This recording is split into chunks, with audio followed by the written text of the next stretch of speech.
Yikes. I can't believe we have to talk about this and that this is the newest excuse for what's going on in our country with climate change. But now, ladies and gentlemen, get your popcorn ready.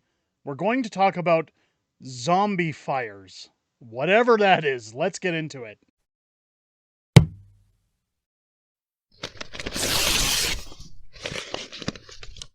Oh, yeah! Wow. I can't believe this is the video we're going to have today, but ladies and gentlemen, welcome back to The Fringe. I hope you guys are having a wonderful day. The environment is something that is always discussed in this country. It is a hot button issue, figuratively and metaphorically speaking, when it comes to where our tax dollars go. It's Justin Trudeau has stated for months now that we, of course, are simply not understanding the fact that we get multiple cents or dollars, that there's apparently rebates going out to Canadians in terms of $1,800 a year, when in fact Pierre Poilievre and the Conservatives has done a very good job of showing that in fact, no, there are no rebates coming out. The rebates that are going out don't even add up to the amount of tax that's going into people's pockets, or coming out of people's pockets, I should say. Not to mention the ridiculous call of non-confidence, and we all know how that turned out, to try and get the Liberals to at least stall or spike their hike on the April 1st 23% increase on taxes. People ultimately are going to have a harder time living their lives. Now, of course, the Liberals, they don't care to admit that, of course, this is all just them laundering money. This is them doing their billion-dollar slush funds, moving money around, and patting the pockets of their friends like companies such as GC Strategies. Well, what we've seen here are the Conservatives coming out now and requesting that, hey, we have some common sense about how things are going to move forward. We've seen, there's a video clip here of Employment Minister Randy Boysenalt that I'm going to show you, of complete unhinged rant about why this is so beneficial to Canadians. And I don't know about you guys, but I haven't seen the weather change one bit since we started paying our carbon taxes. I doubt we're going to see anything of scientific significant nature moving forward. But let's take a look at what is going on here, because now Liberal Employment Minister Randy Boysenalt loses it in the House of Commons after Conservatives tried to axe the carbon tax. These guys want to let the planet burn, he shouts back. Now, we're going to get into Elizabeth May after this, because the claim that she makes, boy, I've tried several times to shoot this video, and I just can't wrap my head around what it is that runs through this woman's brain. I don't understand how she has a job. I don't understand who is voting this woman in to stand in the House of Commons. But the fact that the Liberals or the Green Party or anybody think that common sense Canadians believe 1 ounce of this rhetoric at this point, when they don't see they think that we don't see the truth of their hands in our pockets. It's absolutely asinine. But well, let's watch this unhinged rant from Randy Boysenalt. It's laughable at best, and it just shows how desperate the Liberals are, that anytime you question their ridiculous green initiative, of course it triggers them. Except the Liberals' schemes and spin jobs can't cover up the cruel fact that the cost of everything is up, and so are emissions, because the carbon tax is a cash grab and not an environmental plan. But the parliamentary budget officer, he tells the truth. Unlike them, like most Canadians, Albertans will pay almost $1,000 more this year than they get back in fake rebates. So today, Conservatives will vote non-confidence in the costly coalition to axe the tax, build the homes, fix the budget, and stop the crime. But will this Prime Minister finally listen to the majority of Canadians and premiers, spike the hike today, or call carbon tax election so Canadians can decide and axe it themselves? The Honourable Minister. Mr. Speaker, once again, page 6 of the PBO report indicates that at the end of the year, Albertans are $700 better off thanks to a very real Canada carbon rebate. Mr. Speaker, in my riding of Edmonton Centre, well over 69% of residents want this government to fight climate change. We couldn't breathe the smoke in the air on September long weekend or May long weekend. These guys want to let the planet burn. We're going to defend the planet, put more money in the pockets of Albertans. They can do what they want to do. We're going to defend Canadians and make sure there's a planet for our kids and our grandkids. Wow. Unhinged. completely unhinged. Now, first off, him saying I couldn't breathe the air May long weekend. I'm willing to bet this guy wasn't even in the country May long weekend last year. These have-nots to have yachts, as Pierre Poilievre says. You know, sitting on his wealthy land, I'm sure he was just enjoying any time off from actually doing any kind of job within the government. But what they're talking about here is saying that this is a real benefit. This is a real win for the country in order to keep paying money and being broke and not being able to look after our families in order for them to live such fruitful lives. Of course, you can see over to the right here as I'm filming this video, 70% of Canadians trending on Twitter at this time because, well, people have had enough. People are done. People don't believe the manure they're shoveling anymore. You can also see carbon tax election, Trudeau's. They're all trending as we're filming this video. But what's more alarming, and we're going to get into what he says about the smoke. Believe me, we're going to get into that. But Elizabeth May, wow. You can see here Ryan Garrison tweeting out when the pills finally kick in. I don't know how to set this up in a way that makes sense because what she insinuates is so out there. I have no words, so let's just take a listen. Thank you, Madam Speaker. And my honourable friend from Lethbridge, I want to set aside the comments on what has dominated in this place, carbon pricing, proper solutions to the climate crisis, and ask her if she doesn't agree that the well-being of every single Canadian, as she exhorted in her speech, includes that we face the fact that there's a very worrying fuel load across the country in our forests, that the forest fires of summer 2023 continued to burn underground and under the snow and are called zombie fires, that the oceans have hit temperature increases we've never seen before. And I ask her if she's also committed to finding climate solutions that work.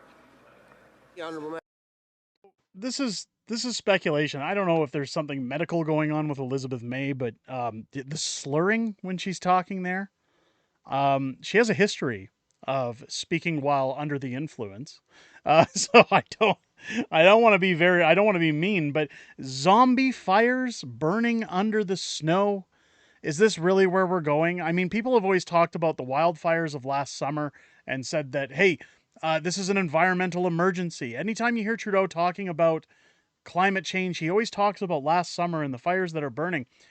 One thing that's always been labeled out by him is disinformation. Well, I've got an article here from The Guardian from last year. Canadian man who claimed wildfires were a federal conspiracy admits arson. Now, I think it was something like 80% of the fires or more last year in Alberta during Danielle Smith's election into being premier. If you guys were in Alberta or followed Alberta politics at the time, running against her opposing running mate, Rachel Notley, came out to push back against Danielle Smith, saying this is why we need more carbon tax. This is why the environment should be a concern. Look at all these wildfires burning out of control in Alberta. Well, I believe it was roughly about 80% of those, and again, don't quote me verbatim, but it was a very high number, were actually found to be arson. They actually found the people responsible for those and charged such parties, especially in northern Alberta. There were quite a few, but here we go. The country saw record-breaking blazes during the summer, and Brian Perry pleaded guilty to lighting more than a dozen fires. People say, well, that's a dozen fires. Well, a dozen fires, let me tell you, when you're out in BC interior, these will spread real fast, especially during dry season. A Canadian man who claimed forest fires were the result of a government conspiracy has pleaded guilty to lighting more than a dozen blazes during the country's record-breaking wildfire season, as nearly 100 fires persist in drought-stricken regions. Brian Paré, I'm sorry if I'm mispronouncing that last name, admitted to 13 counts of arson and 1 count of arson with disregard for human life at the courthouse in central Quebec, an act that drew away key firefighting resources, nearly 700 fires in the province last summer. Those blazes, which required the aid of international fire crews, charred more than 4.5 million hectares of boreal landscape. Virtually all those fires were caused by lightning strikes, the Quebec Fire Service says. So again, lightning strikes, this is common. We see fires every year. There are controlled burns that go on within Alberta's Rocky Mountain interior. I know in British Columbia they do the same thing. It's to clear out hectares of trees to allow for new trees to grow.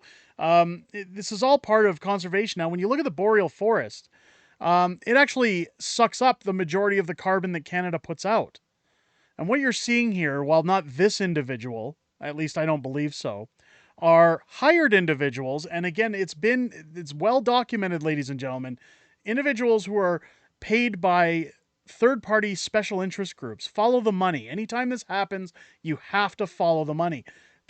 Organizations like the Tide Group, these are all groups that will pay people to push a narrative to you always see the Tide Group protesting oil and gas or pipelines because they have a vested interest in the alternatives.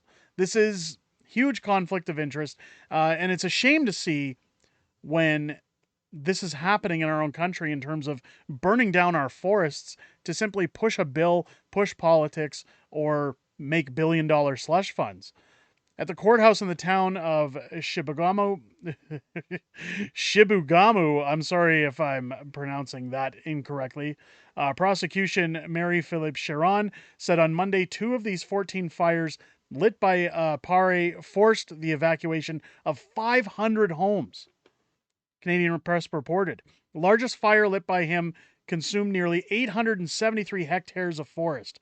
Fire officials investigated a string of 5 blazes in June that had no possible natural cause and broke out days after the province had implemented a fire ban.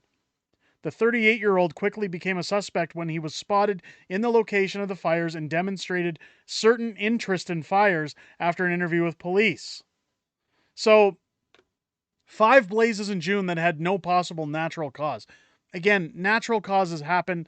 If you go back, and I often say when you look at climate change, climate shifts, anybody who understands real science and knows something about continental drift theory, well, we were once a supercontinent, and over millions and millions of years, the land started to break apart, which means certain areas of the world are pushed above or below the equator, thus affecting the temperature of those regions.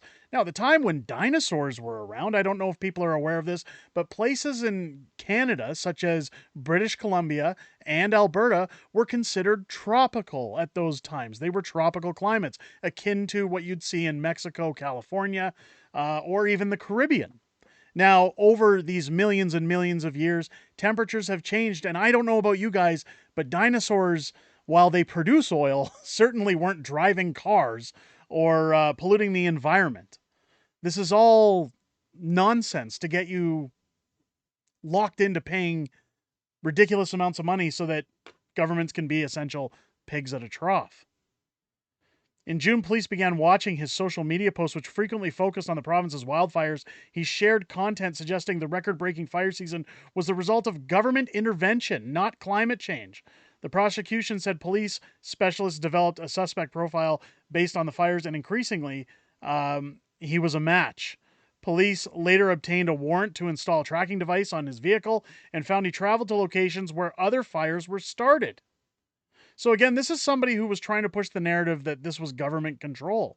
So again, while Justin Trudeau says, hey, those are conspiracy theories, I don't care which side he was standing on, whether it was the side of people to say it's not climate change, you still lit up almost 1,000 hectares of boreal forest to prove a point, to push a narrative. And we're seeing that with special interest groups, with these hippies that want to protest and say, oh, it's the environment, we have to save the environment. They don't see a problem in burning down some forest in order to get their message carried across. We've seen this anytime the left wants to protest something. If you look at my coverage of earlier on with failed woke mayor Jody Gondek, we've seen leftist protesters who deface public signs or private signs in order to get their message across, even though it's technically breaking the law, because they don't care. They just want their point taken. And when you hear about things like zombie fires, this just shows the insanity and silly way of thinking that people in today's world seem to have in order to carry their narrative. And it's scary to think that, again, they expect common sense Canadians to believe this jargon any longer. But this is, in fact, where things are going to get worse. I guarantee you that this summer, we'll probably see record fire again. We'll see government spewing that, hey, something needs to be done. We got to pay more. This is all, again, special interest groups. It's arson. Again, there are natural fires. I'm not going to say that natural fires don't occur or that fires aren't started by people who don't clean up their campsites properly, people who throw cigarette butts during dry season on the ground. There's a number of things that cause local fires to get out of control in forested areas. But let me know what you guys think down below. Let me know if you guys think that we see zombie fires in this country. Let me know what you think about Randy Boysenald's unhinged rant to try and protect their funds to continue coming in. Give me your comments down below, folks. And also, if it's your first time here to the channel, I hope this video has earned your subscription. If you're still a long-term subscriber of this channel, double check and make sure you're subscribed to the channel, as YouTube has had a history of not liking us talking about these issues. So if everybody who enjoys this video could hit the like button, leave a comment, double check you're subscribed. It helps get us out in the algorithm, and it helps tell people, even after YouTube's done suppressing the videos, hey, people are watching this, people are interested, and people are enjoying the content. It's the best way to help out this channel. I hope you guys enjoyed this video. I'll catch you on the next one.